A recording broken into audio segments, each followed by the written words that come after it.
Cardinals defensive back Patrick Peterson said Arizona already knows how they want to defend the Cowboys when they play on Monday. Peterson said, quote, "We have to force Andy Dalton to beat us. We feel if you take the ball out of Ezekiel Elliott's hands, there are more opportunities for bad things to happen if the ball is in the air." Michael Vick is still with us. So, Mike, in your opinion, how far can the Cowboys go this year with Andy Dalton at QB?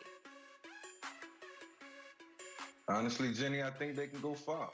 I think Andy Dalton still has a lot left in the tank, and I like, what he presents as a starting quarterback. And when you fall into a backup role, sometimes you'll have guys like Patrick Peterson and opposing defenses looking at you like you're washed up, and they'll start to sleep on you. And that's natural, that's normal. But it's going to be up to Andy Dalton to show, that he still has, the right mindset, the right attitude to lead this Dallas Cowboys franchise, who paid him a lot of money for this reason alone, to step in if something happened to Dak and be the starter and take the team, to the playoffs or beyond. And I think he's certainly capable of it. He still has a lot left in the tank, and he has the resume. The thing is, this team has to establish a true running game. And just like it was said, you take away the run of the Dallas Cowboys, and then they become one-dimensional in the passing game, and that's easy for any defense to stop. It's easy for, any defensive group to shut down an offense that's going to throw the ball around, 30 to 40 times a game. I think for the Dallas Cowboys, they have to focus on running the football and getting Zeke going. It's been tough for him up until this point, but I think he's the real catalyst to make this offense go. So if they can establish that, it'll make Andy Dalton's job easy, and it won't be a matter of teams just trying to tee off on him and feeling like if they can force Andy Dalton to beat him, then they can beat him. How far can they go? They can win the division, but only because it's terrible. 7 wins could potentially win this division. I believe 8 wins will actually win this division. So that's not saying anything. I do believe that if the Cowboys win this division, they're going to get a home playoff game, rightfully so. They win the division, get a home playoff game, but they're one and done. They like Duke and Kentucky freshmen, one and done. That's what the Cowboys are, Skip. You know it. That's what they've been since you and I have been on the air. One and done. It will be that way again this year. They should force.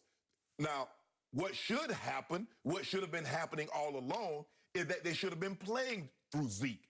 But what had happened is that they had morphed into this 3 wide receiver set, single back, throw the ball around, use Zeke as an afterthought. Now they will get back to what they were when they had a lot of success when they were 13-3 in Dak and Zeke's rookie season. Zeke will get his 25 touches a game, and then things will go back to normal. They will have some success. But I agree with Pat Pete. I want the ball in Andy Dalton's hand because there's a greater chance that I can get a tip, I can get a carom.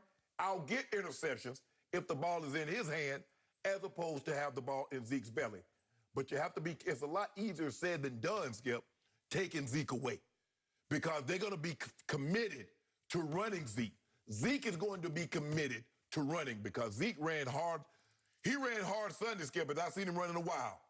And so I believe... And he wound up with 91 yards. 91. Okay. 90, Skip, but you got to realize they fell behind, too. Yep. So Zeke was kind of neutralized because they fall behind. If they can stay on course, if they can stay on track, not fall behind by Skip. You can't fall behind 41-17 and expect to win a ball game and expect the Zeke to get his touches. But they can they can win the division, but that's as far as it goes. Interesting. So I want to compliment our man, Michael Vick. He is on fire today on this show because he said right out of the box, they can go far with Andy Dalton. Far like where? Maybe they win a first-round playoff game at home. Maybe. Who knows? I know. Look, I'm not saying Andy Dalton is Dak, but he is not bad. And I love Patrick Peterson. I respect him. He is a fine man and a fine football player. But he is dangerously dismissing Andy Dalton. He called him a serviceable backup. You can't dismiss what this man has done as serviceable backup material. And he did say he could be a starter for some teams in this league. Look, Andy Dalton has won a whole bunch of football games in college and pro football because at TCU, He took the, 2010 Horned Frogs all the way to the Rose Bowl, and they went 13-0, and we're making a case they were the best team in the country. Andy Dalton was the MVP of the Rose Bowl win over Wisconsin. Andy Dalton was the 3rd pick in the 2nd round of the NFL draft. Went to a Bengals team that had a lot of talent, had some weapons. A.J. Green came in that same year. They had Jermaine Gresham. They had early on Sanu, and they had Tyler Eifert, and they had Marvin Jones.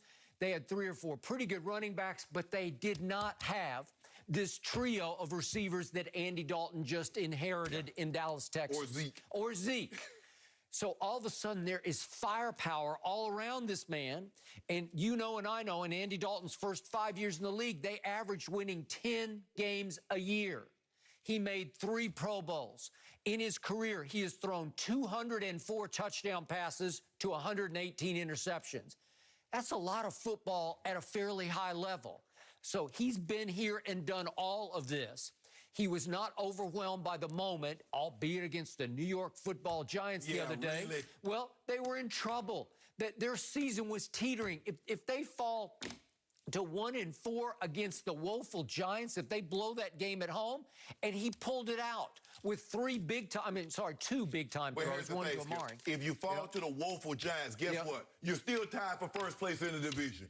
Okay. So how bad is that, Mike? You 1-4. That was going to be my next point. Exactly. Okay, now they're in the lead. Shannon. Go ahead, Michael.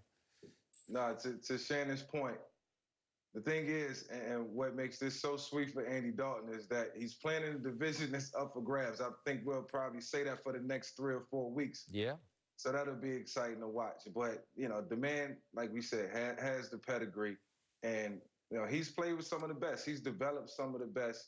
And, when you bring a guy in like CeeDee Lamb and you be talking about the run game, that's how the run game with the Dallas Cowboys have gotten lost, because CeeDee Lamb has emerged, and now you got a trio of receivers that's making hay. So that's very enticing to an offensive coach like Mike McCarthy. So, I think they got to still find that balance in order to help Andy Dalton succeed in this offense. But the biggest Achilles heel, I think, still could be the defense. Well, sure. Ultimately. I got it. But look, that's stating the obvious again, but it's just something that Andy Dalton is going to have to overcome like that. Okay, but hypothetically, 8, 9, 10 in the box, they take Zeke away over time. By the second half, they just say, you can't have him. Right.